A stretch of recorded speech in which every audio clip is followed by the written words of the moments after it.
Hello, and welcome to something totally new. This is Planet Zoo. If you don't know anything about it, this is made by the same people who made the Zoo Tycoon series. It is exactly what it sounds like. It is a zoo tycoon. It is a game where you build and manage zoos. I have been watching a lot of Crocodile Hunter, which is an old Animal Planet show. They're not making it anymore. But it featured a gentleman named Steve Irwin who runs Australia Zoo in Australia, or used to, and he also would go out and do animal conservation, rescuing wildlife from areas where they were interacting with humans and relocating them to areas where they wouldn't come into conflict with people anymore, as well as rescuing injured or sick animals and helping to rehabilitate them before, again, hopefully releasing them, and helping to set policies for ways that humans and animals can interact safely, and we can continue to expand and have civilizations while also letting animals have natural landscapes. He was a really great guy, and he did a lot of really great stuff, and I've been watching old episodes of his TV show, Crocodile Hunter, and his other TV show, Crocodile Hunter Diaries, where he talks about managing the zoo and all of the things that go on in Australia Zoo. All of that has got me really wanting to play Planet Zoo. So I thought that we would come in and we would start a franchise.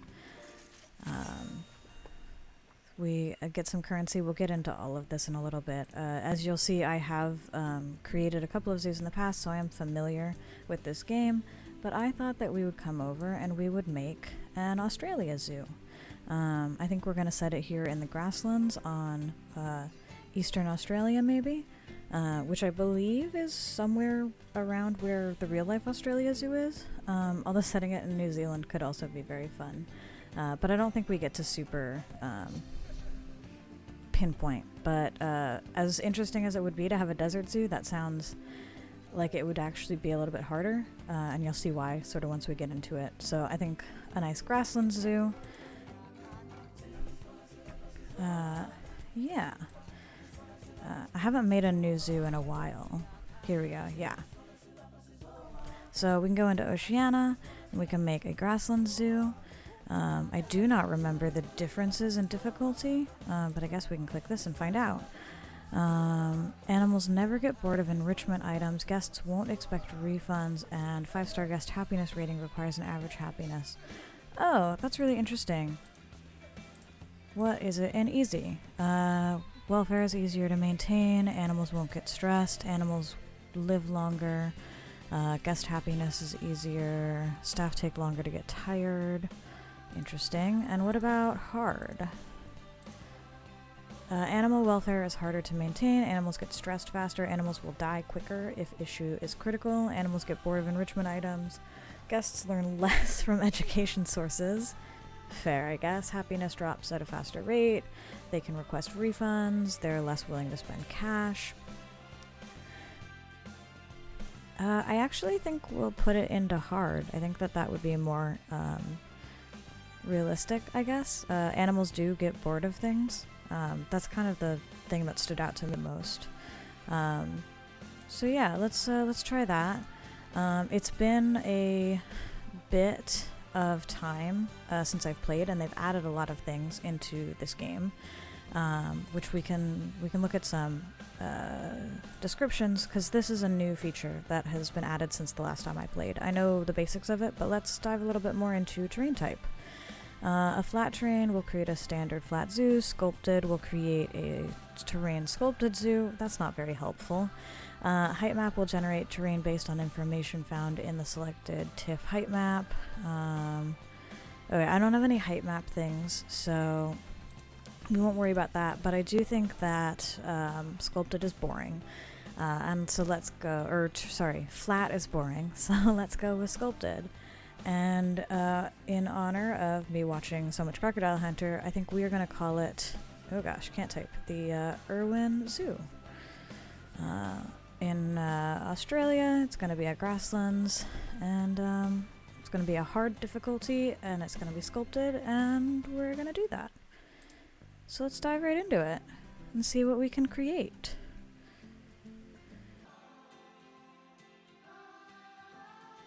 Ah, yeah, this is perfect. Okay. Yeah, this is great. Oh gosh, I just remembered that I don't remember how to play. I don't remember any of the controls, so you're gonna have to bear with me. Ah, yes, this is excellent. Perfect. So as you can see, we've got some terrain. We've got this, oh gosh. Okay, getting used to it. We've got like a little sort of mountainy area. We've got this sort of plateau area here. We've got another little mountain, hill, plateau kind of thing with some depressions that I think we might come in and fill with water. We've got a little mountain over here, another little plateau back here. But conveniently, and I don't know if this is part of the logic that sets the terrain, but we have a nice good flat area here right by the entrance of the zoo. And so that's going to be perfect for us to help us get started and make it a little bit easier, but then it's going to help our zoo be a lot more interesting as we expand. Yeah. Oh goodness, this is going to be a struggle as I get myself back into remembering how to control all of this stuff. So this is our zoo entrance. It's a prefabricated object. We can see some stuff, like how expensive the ticket prices are, what guests think of it, and what the park hours are. Yeah, which we can see most or all of that stuff elsewhere too, I believe. We have a challenge already. Earn info center profits. Earn $500 in an info center. I don't think... Oh, is there a community challenge going on? We're not going to worry too much about the community challenges because we don't have anything yet. But we do have a bunch of alerts, which say that we don't have any staff and we don't have anywhere for staff to do things, which is correct. That is true. We don't have anywhere for staff to do things. So that's going to have to be the first thing that we worry about. And until we get some more money, we're not going to worry too much about making things look nice. What we are going to do is scoot this tree over, though. Oh, gosh. So one of the interesting things about Planet Zoo is that facilities. Guests don't like staff facilities. So if we look at this kind of a thing, this animal trade center, it's very boring. Maybe that's a bad example. These are like African. They kind of fit though, since it's like sort of grasslandsy. So there's the basic, there's what the physical structure is, which is, this is like the building. But then there's a couple of prefabricated things. So this is like wintry themed. This is just sort of generic. There's Asian themed stuff. New World. And then just like generic. And then there's the naked buildings. As well as a couple of things on the Steam Workshop that I've saved that we are definitely not going to worry about right now, even though that is super cool. Alright, so we need to solve some things right off the bat. We are going to need one of all of these things. We're going to need a keeper hut, a quarantine, a vet surgery, a staff room, a research center, a workshop, and a trade center. And so we'll probably start with that. So we have a keeper hut large and a keeper hut small. Ideally, I would like to do a large keeper hut. Okay, let's see. Bear with me while I get reacquainted with all of the camera controls. So let's go ahead and put that down. We need a quarantine, which is another big building, I think. The small one is... I think that the large quarantine might be new. So we'll go ahead and slap the quarantine down. There's a vet surgery, so go ahead and put that in there. We need a staff room, which unfortunately I don't... Oh, we do have the big staff room. Oh, excellent. How do we rotate things? How do we rotate things? That is the question. Oh, there it is. I just spun it 18 times. Okay. So we're going to go ahead and rotate around and see if we can... Does it just not clip with that tree? Alright, well, we'll figure that out later. We're going to need a research center. I need to keep an eye on my money because we're not making any money currently. We'll grab a little workshop and a trade center, which should be the last two staff facilities that we need. We are going to need to hire some staff in a minute, but before we do that, what we also are going to want is we have a goal to do an info center, so let's go ahead and grab an info center. I like to do sort of like a little plaza almost, near the entrance of the zoo. We're gonna try and structure it a little bit differently from the way that I have in the past. What is this? Oh, it's a store. We're gonna get an info center, and then we definitely want to get some kind of a shop, I believe. So we can do a hat shop, or just a memento, or loony balloons. So I think we're gonna grab just a memento if we can. Oh, this is so interesting. They've added a lot of stuff. Can I literally just have a counter? Interesting. I guess if you want to build your own building, maybe we'll experiment with this a little bit. So let's go ahead and grab, we'll go ahead and grab this. Oh. I don't know if you can hear that, but Bean just wandered in and she's currently scratching at her cat tree. So we've got now a little shop counter, which hopefully will sell things. We're also probably going to want to get toilets and probably food and drink as well, because early on we're going to just need to make money mostly. But before we do that, we want a reason for people to come to the zoo. So I think we're going to start by putting in an exhibit. And this is interesting. Oh, we're in the group still. I don't want to be in the group.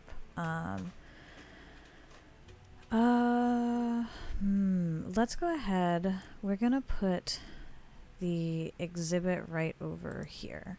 So there's two different kinds of animals in Planet Zoo. There are what's called exhibit animals and non-exhibit animals, I guess. So you have animal trading and you have exhibit trading. Exhibit animals are small animals that live in these little tiny boxes. They're basically self-contained.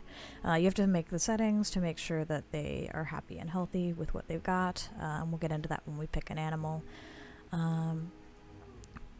But otherwise, you don't have to provide them with very much. And then the animals proper live in big exhibits that you make. I want our feature animal to be crocodiles. Australia Zoo is known for its crocodiles. That's part of why the show is called Crocodile Hunter. And just talking a little bit about the future, my plan is to have like a little entrance plaza, and then right smack in front, somewhere in the here-ish area, I want to have a big crocodile exhibit, or maybe two. And then we'll expand and continue to branch off from there. But I want a big crocodile exhibit. I don't think we're going to get a crocodile right away. I don't even know if we're going to have enough money quite yet to do that. So we're going to take it one thing at a time. We may get a cheaper animal. Let's see, what else do we need? We need to make sure we have an animal so that there's something to draw guests to the zoo. So let's go ahead and pop into the animal market. So here we can see all of the exhibit animals for sale. Exhibit animals are a little bit different. You can only buy and sell them for money, but we have two different currencies. We have money, and then we have these little conservation credits. These are used to buy big animals in the animal trading, but you can also buy them with money sometimes. So we're gonna look for some specific things. So I want to start with a snake. So something like a boa constrictor, maybe an eastern brown snake, which I think is native to Australia. I want to try and focus on animals that are native to Australia, especially in the beginning. There is actually an Australian pack that adds more Australian animals into the zoo that I don't have yet, but I will be getting it shortly. But the Australia Zoo is known also for its reptile conservation, so we're going to probably focus on getting a big reptile house and filling it with reptile exhibit animals. So I'm just kind of putting all of those guys in a search so that we can focus on trying to get those into the zoo sooner rather than later. Alright, so let's go ahead and take a look, and sure enough, we can get boa constrictors. You can put a breeding pair in an exhibit, so we'll probably try and do that because you can actually sell these animals for money when they have babies, and the higher quality they are. It feels a little bit weird to call an animal a high quality animal, but the longevity and the fertility is what's measured on these animals. The higher those stats are, the better, the more it will sell for, basically. So we don't need to start with a super high quality animal. They will sort of improve over time with breeding programs. So we may just get some sort of cheaper animals and go from there. We just want to be careful because some of these animals can actually be infertile, and then they won't breed, and that's not helpful for us at all. So I think we are going to start with a snake. We could do a yellow anaconda, or I think we'll do some of these eastern brown snakes. So this female isn't terrible. This female will have a very short life, and this female is very expensive. So I think we will go ahead and buy this female snake, and then we will get a mate for her. Let's see, that guy's pretty good. Actually seems better almost than this guy, who's a little bit more expensive. What about this guy? See, here you go. This guy is actually infertile, so he won't be very helpful to us at all. So let's go ahead and get this guy. We will adopt him in, and we'll have to put them into the exhibit. But before we can do that, I have to remember how to do it. I need to hire some staff. So in the staff, you will see that we currently have no vets, no zookeepers, no educators, no mechanics, no security guards, no caretakers, but we do have 2 vendors, actually, because when you put a shop in, it will automatically create a person. So we need to hire a zookeeper.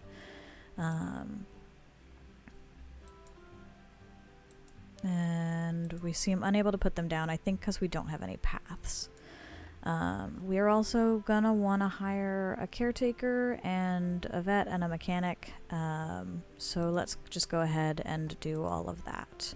The caretaker is essentially a janitor. We'll probably want a security guard eventually, because security guards will help prevent pickpockets and whatnot. So we will get to that eventually, but for right now, I'm not too worried about it. Alright, let's go ahead and put down some pathing, since it seems that our guests are going to be unhappy if we don't have a pathway for them to walk on. And I think for now, we will probably start with a pretty simple, just dirt sort of path. We'll make it nice and big. Oh gosh. I definitely want it to be bigger than that. One of the really cool things about this game is everything is so just customizable. It's really, really crazy just how much you can do and how much you can make. I'm gonna have to play. I believe it is possible to make sort of a plaza area.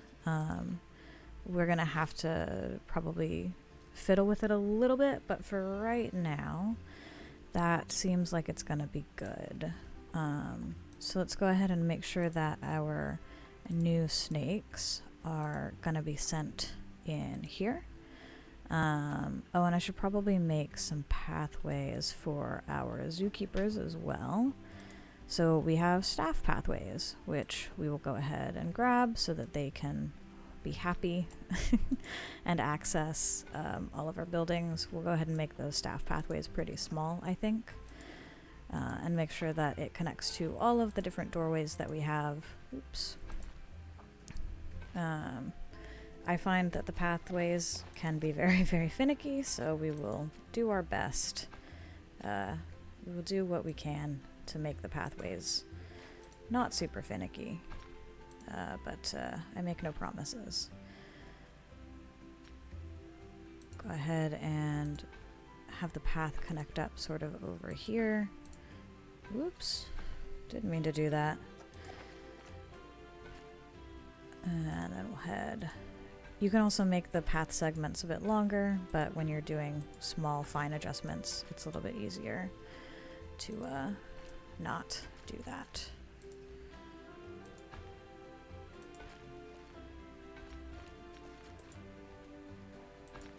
Hopefully we can connect things in a relatively smooth manner. And we may end up putting other buildings back here, but this way the staff will come over here and the guests will not. So it's a pretty sad zoo, but that's okay. It's gonna grow.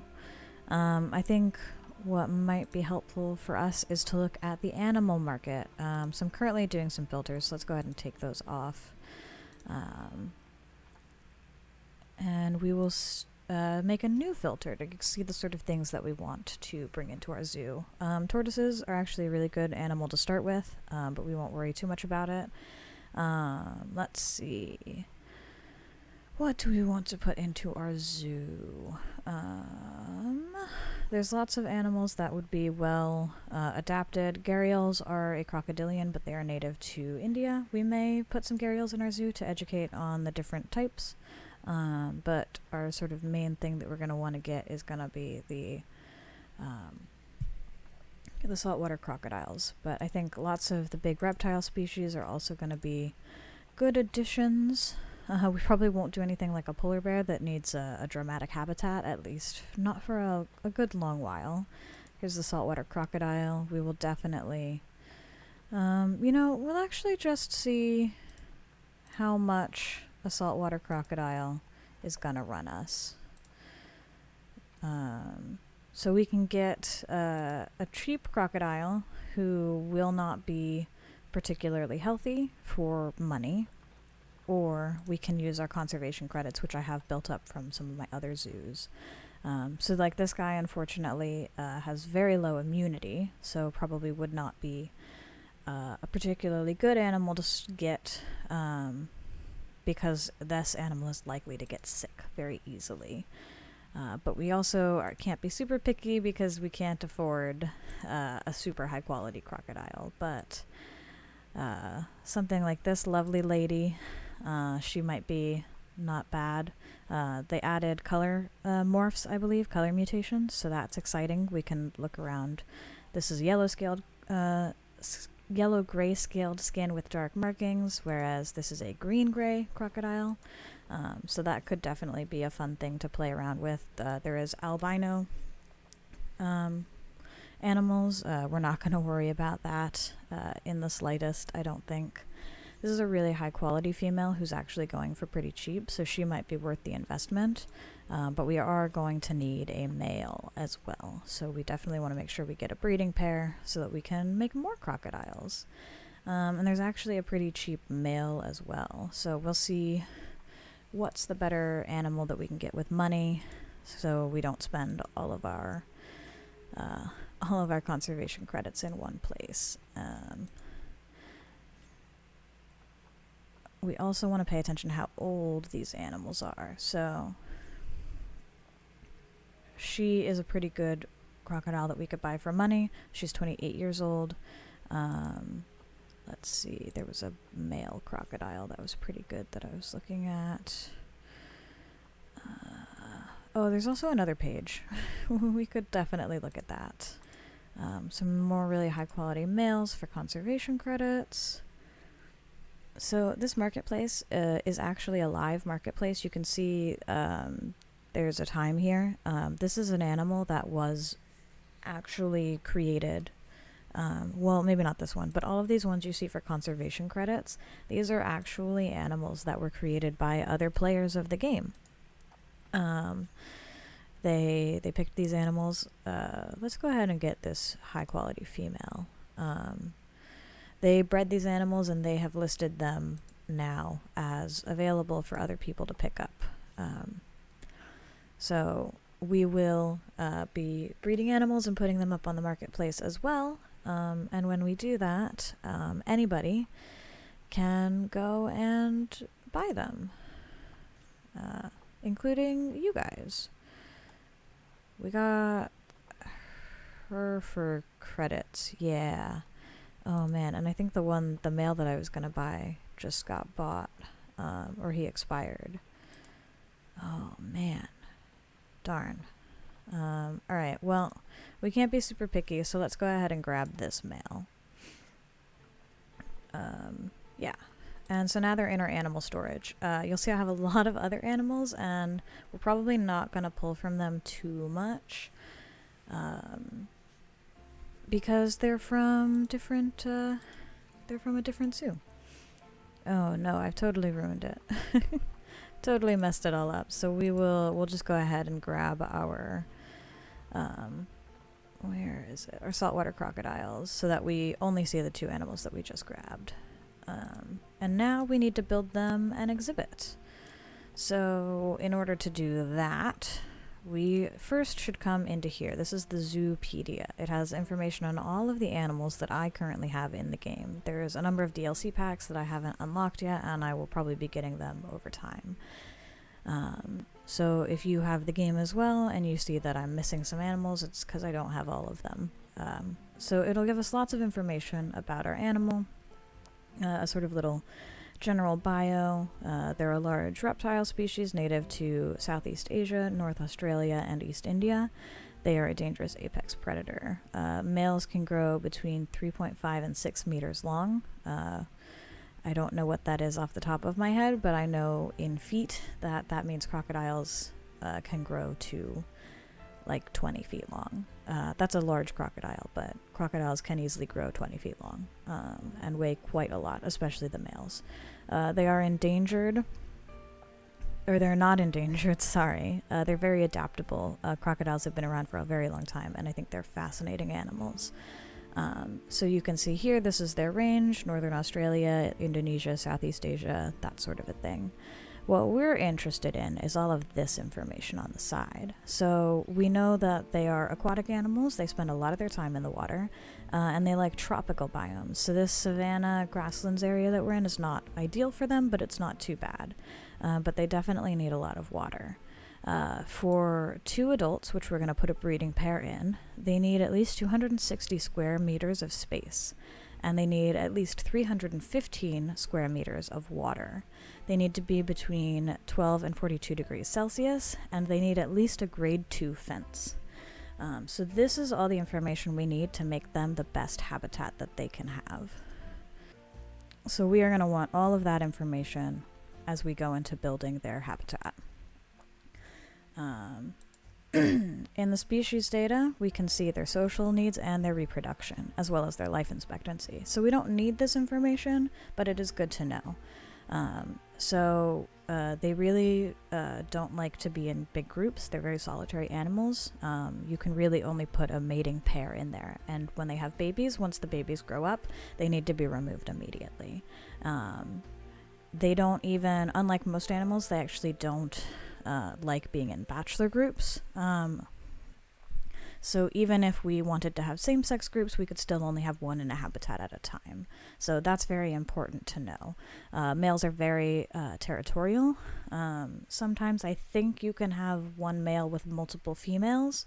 I don't know that for sure, though. So we want to be very careful about making sure that we don't have too many animals in our exhibit. They are polygynous. They'll mate with anybody, pretty much. They are confident. They're very aggressive, or they can be. Guests cannot enter the habitat. This is very important. It's a cool little feature that they have in Planet Zoo, that some of the animals actually are safe and guests can. So, like, you can get peafowl, for example. I don't know if we're near enough to them. They're in here somewhere. Oh, they're Indian peafowl. That's right. That's where they're listed under I. And you can create a habitat that guests can actually walk through, and they can, in theory, interact with the animals. Here we can see how big they get. We can see how long they live, which is a very long time. So our breeding pair, which I think one of them was like 30 and one of them was like 15, they will be with us for a good long time and hopefully have lots of babies for us. They become sexually mature at 14 years, and they can breed up until they die. In this game, they will have 1 to 4 babies per mating, which is actually not true. Crocodiles lay a ton of eggs, like 20 or 30 or 40 eggs even. What this might be referencing, though, more accurately, is that out of those 20 or 30 or 40 eggs, probably only 1 to 4 will survive. They'll gestate for 3 months, and they have to wait 2 years in between breeding periods. So this isn't super important information for us right now, but it is good to know as we're trying to breed these animals. But it doesn't immediately affect us building the habitat. Here we can do research, and by doing research we will discover better food for them, we will learn some fun facts about them, and we will unlock different enrichment items. It looks like everything here is already unlocked, and I'm not sure if this is because I've researched them in previous zoos or what, or if it's some of the new updates that have happened in between. I'm sure I could find an animal maybe that I haven't had in a zoo. That might be easier said than done. I don't know if I've had a mandrill, but it still has all of its enrichment unlocked. So maybe they just changed the way that the game functions to make the animals happier, or maybe it's because we're in hard. I don't know for sure. But there's some fun facts about crocodiles. That they are, let's see, saltwater crocodile is statistically the joint most dangerous crocodile to humans, alongside the Nile crocodile. Saltwater crocodiles have the strongest recorded bite force of any animal. That is true. Crocodiles are crazy. Saltwater crocodiles exhibit the greatest sexual dimorphism of any crocodilian. Males are 4 to 5 times larger than the females, which is pretty crazy. That would be if I, as a 5'5" female, that would be as if my boyfriend was 20 feet tall, which is pretty crazy to think about. They don't require fresh drinking water. Like other crocodiles, they have special glands on their heads that secrete excess salt, allowing them to drink salt water. They have been seen to knock primates out of trees into water with their tails to make catching prey easier. They're incredibly intelligent animals. It's really crazy. And unlike other crocodiles, saltwater crocodiles are immune to cane toad toxins, allowing them to eat cane toads and sustain themselves if necessary, which is pretty cool. Cane toads are an invasive species in Australia, and they have been incredibly successful because they secrete a very potent toxin, which means that most things can't eat them. Saltwater crocodiles cannot share habitats with anybody else because they are apex predators, and anything you put in there they will probably try to eat. Some animals can share habitats. For example, ring-tailed lemurs can share habitats with other types of lemurs. I believe some of the antelope can share with other African animals. So this is always something fun to check as you're building out your habitats. And then we can actually see the records. These are for other players of the game. We can see which player and which zoo has bred the largest ever female crocodile, and which is the largest crocodile alive currently, as well as the male crocodiles, which is the oldest crocodile, for male and female. So this is fun if you just want to take a look at that. And we can pop into our research here and see that we have not, I don't think, researched. Oh, that's interesting. All of the diseases are fully researched. I wonder if that's because we're in hard.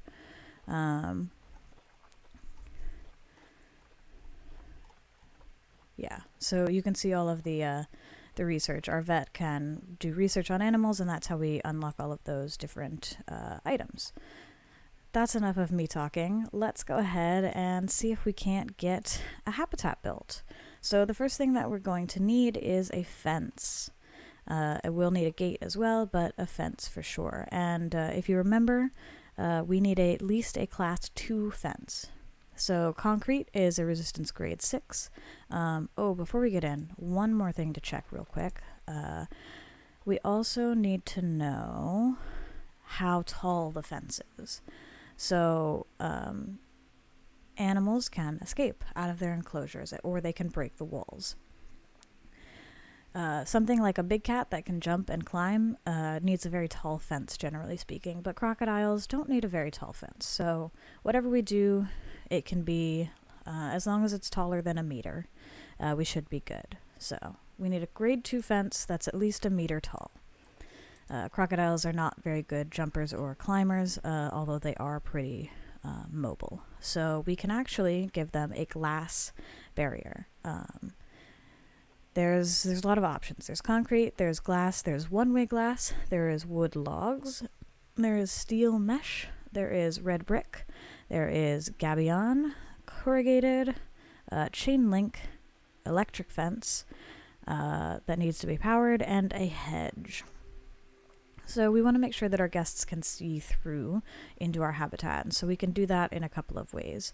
You can either build a strong barrier and then insert windows into it, or you can build a glass barrier or something like this steel mesh, which I think we might go through with the crocodiles, although we do need to be mindful that if we want to build an area where you can see the crocodile's water habitat, obviously steel mesh won't work.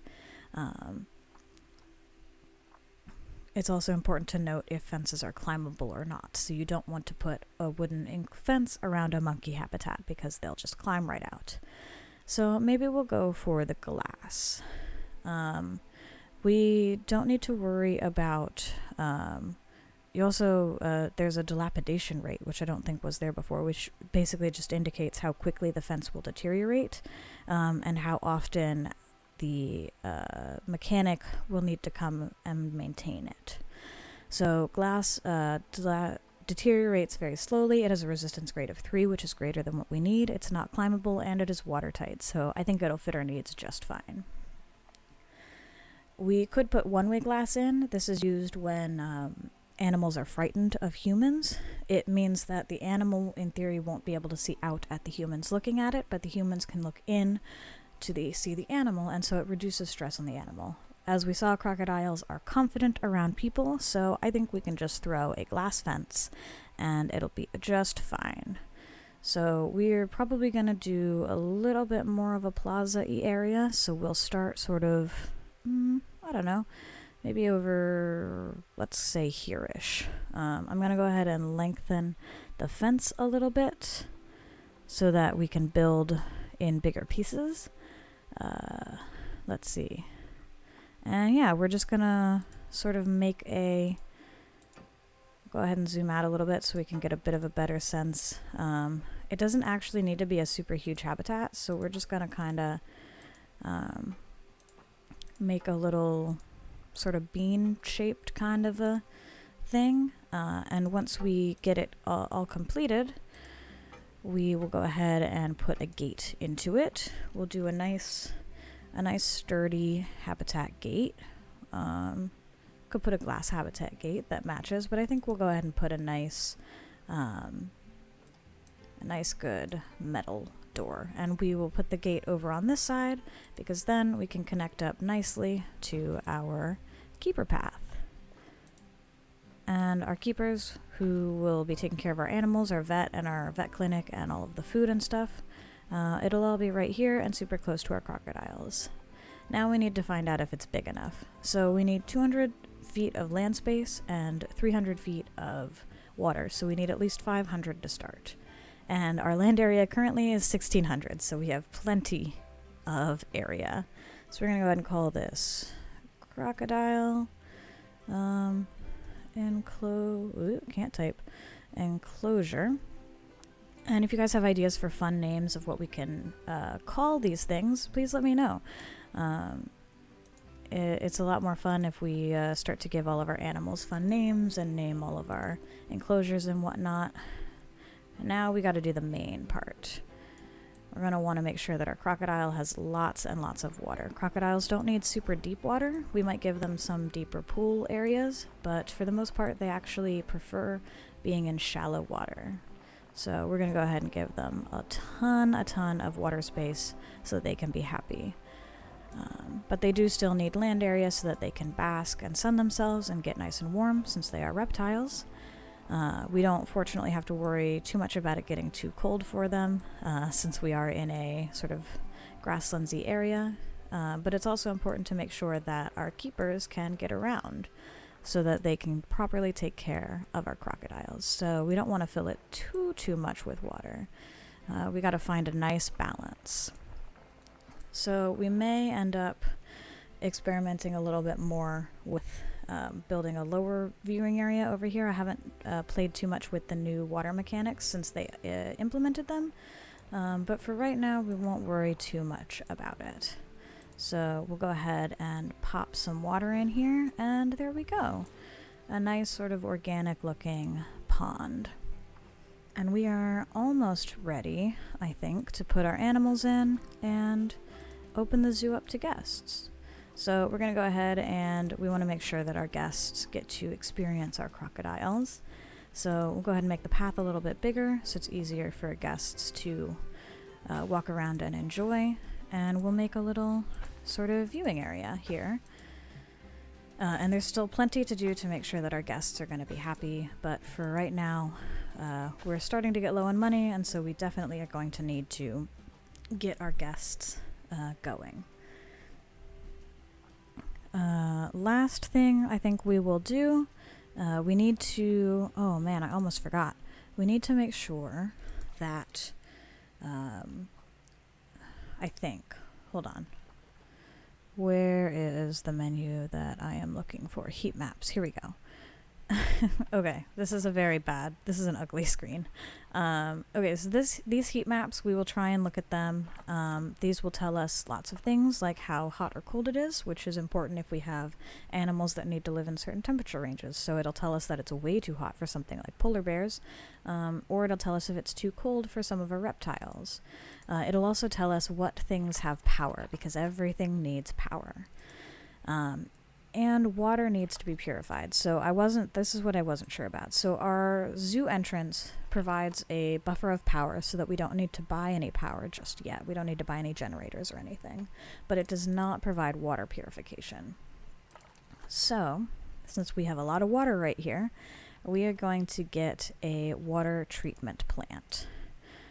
This, as long as it covers some of this water, it will cover all of the water. So we will go ahead and pop our water treatment plant in over here. I just need to find the, I believe this is how it is accessed. Yeah, and so we'll just double check real quick in the heat map that it is, yep, it is covering our crocodiles, sorry, excuse me. Having lived in Florida, I'm far more used to alligators than to crocodiles.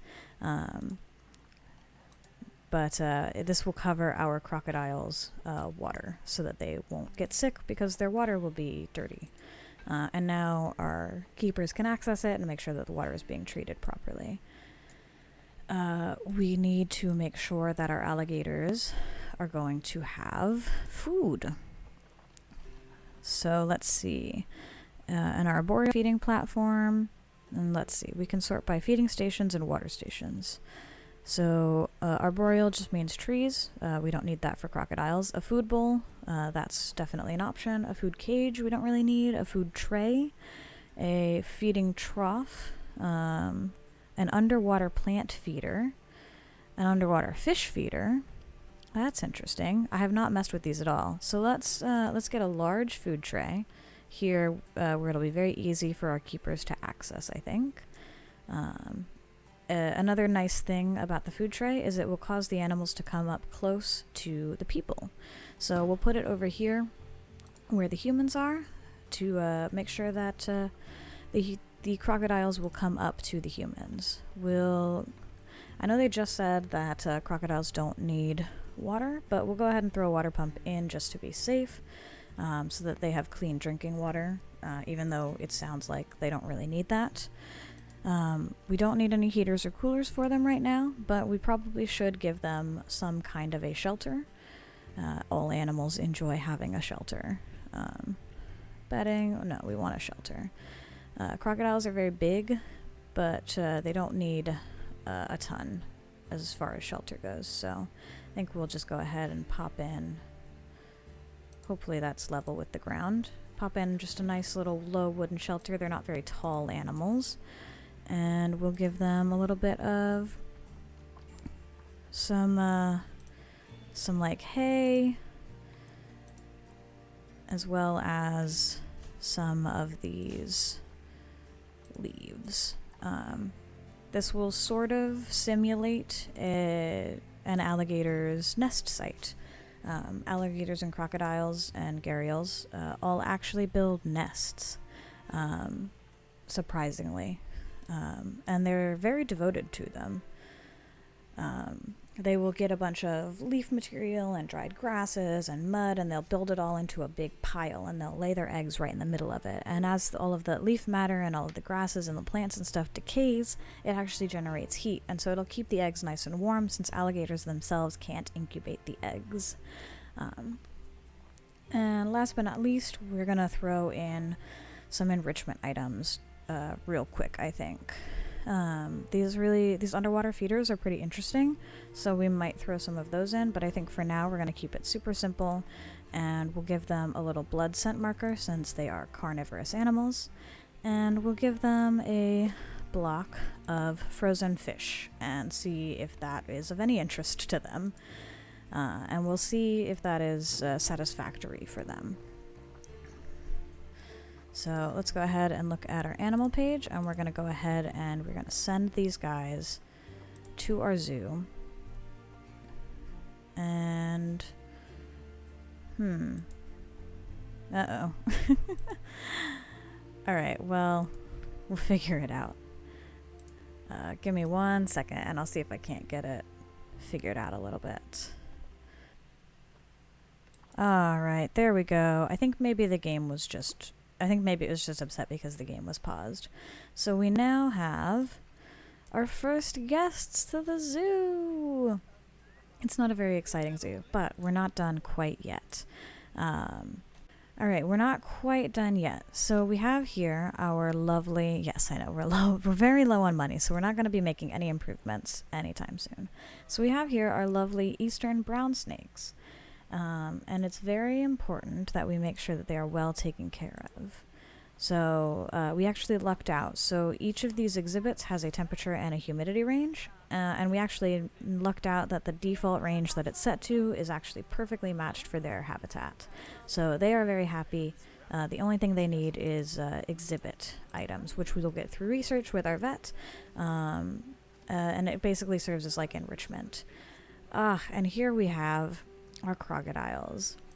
You can actually already see, it looks like that this is our male here. He's much larger than our female. We have Sipta and we have Mustika. She is 14 years old. She is just barely sexually mature, and hopefully they will make some babies. But in order for that to happen, let's go ahead and say hi to this person here who just arrived. Because I think we'll get some conservation tokens for it, which we need now. So we want to make sure that our crocodiles are very happy. So we know that they've got the right amount of water and land, and you can see they're already enjoying going swimming. But we want to make sure that the exhibit is perfect for them. So we can come into terrain, and we can see that they have plenty of hard shelter with this little guy over here. The terrain is slightly not right, though. We can see that they are happy with having enough land and enough water area. Deep water, they don't have any deep water, but it doesn't say if they need any. And here we can see the terrain distribution. Short grass, long grass, soil, rock, sand, and snow. So in order to make them a little bit happier, we can go into our paint tool, and they would like a little bit more rock, and I think we might give them a bit more sand too, and maybe some soil. They have a little bit too much grass. So we'll go ahead and, that's a really big brush. We'll go ahead and make it a tiny bit smaller. I said a tiny bit smaller, there we go. We'll go ahead and give them a bit more sand here along the edges of their water area. So they have nice soft sand to go digging in if they decide that that's what they want to do. And then we will go ahead and get some light soil, since we are sort of out in the Australian outback, and sprinkle that in with the grass, since they don't need quite so much grass. And then we'll go ahead and grab some rock, and we'll make sure that they have good rock slides to climb on. They definitely want some more rock area. So we'll go ahead and give that to them and make sure that they are perfectly happy with their environment, which they now are. Here in the environment, you can see if they like plants, and if the plant type is correct. So these guys actually don't need a whole lot of plant coverage, but I think we'll probably throw a couple in just for fun, just to sort of spice up their habitat a little bit. So we can filter by biomes, because we know that we only want aquatic plants and tropical plants. And we can also sort by continent. So we want to make sure that these are plants that are native to Oceania and Asia, because if we do plants that are from outside of their area, they could get sick. So we won't throw too many plants in, because they don't seem to like them, but we can go ahead and throw some, maybe.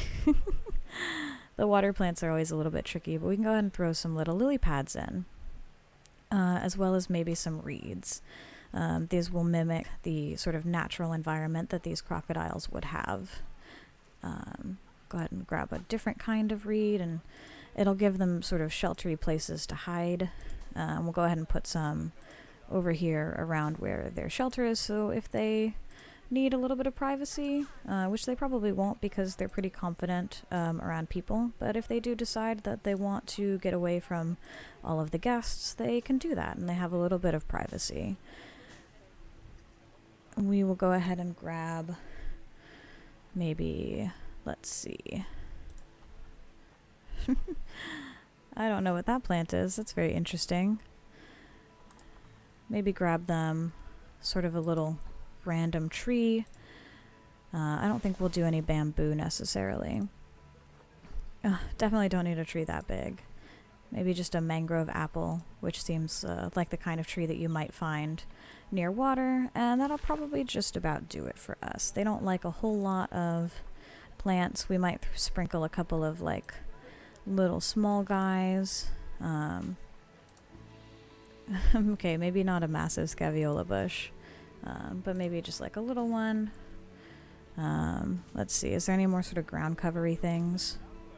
Some underwater plants maybe? A little underwater temple plant, perhaps. And yeah, I think that'll just about do it for the plant life there. Now we want to make sure that they have enough enrichment. They're enjoying their little frozen fish block.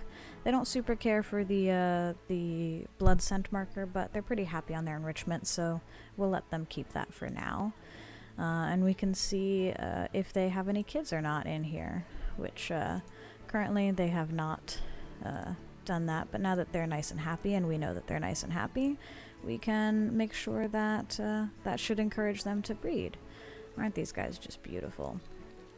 It'll be really fun to see how the different colorations appear. Here's our big guy. Look at him. He's just gorgeous. Oh my gosh. Motoring his way on over here. You can recognize crocodiles by their sort of more angled snout, and also their massive size and their coloration. Alligators tend to be darker in coloration, whereas these guys tend to be much more of this like beautiful, beautiful green color. And it looks like our guests are already really enjoying taking a look at our crocodiles. Look at this. There is still a ton to do. I mean, we've only just started. Obviously, it's definitely a work in progress. But our guests seem to be enjoying looking at our snakes and looking at our crocodiles, and we'll have to make sure that we're making money, hopefully.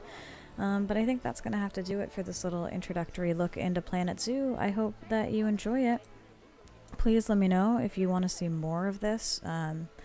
I've been really itching to get back into this game. They've made so many updates since the last time that I played, so I'm really excited to explore and go through all of those updates and see all of the cool aquatic things that they've added and whatnot.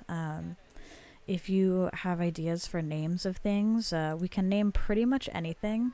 We can name the information center, we can name the different exhibits and habitats, we can name the animals as well if you have names that you would like to put in for the animals or for the exhibits or for anything. Please leave a comment and let me know. I think it would be great to give these animals fun names. I hope you have enjoyed, and yeah, until next time, bye-bye.